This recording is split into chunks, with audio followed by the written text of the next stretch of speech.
this decade, founders will be far more open to working with people internationally, right? Why only nationally? Internationally, remote, people that you don't know before, because the combination of the two, if the personalities match, if the vision matches, the values match, is probably the best combination to build that business. A lot of people just build it with a friend, build it with a college mate, but they may not even have complementary skills. They just gel well, right? And at the end of that journey, they realize they don't actually gel well, right? And that also happens. So I would say that it's a very strong hypothesis, and it will play out in different ways in India versus the world.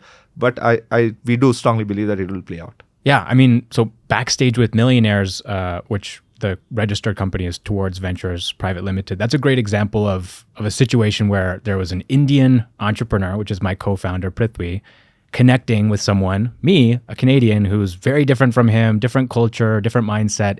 But, I think he valued that sort of international perspective that I have.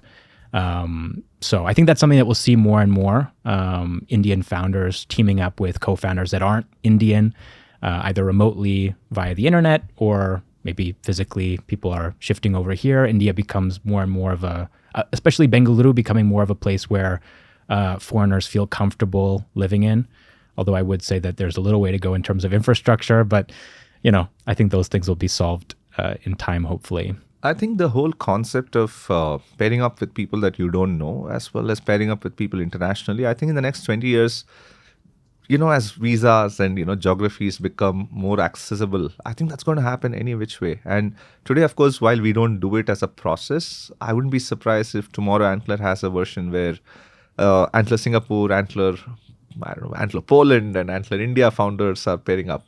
Because at the end of the day, companies will be built more globally, because borders, whether that's Web3 as a platform or whether that's just, it could be there are certain industries which are very highly regulated locally, like fintech and maybe agri and food and very local supply chains. But for most other businesses which are technology led, there's no reason why they can't be global.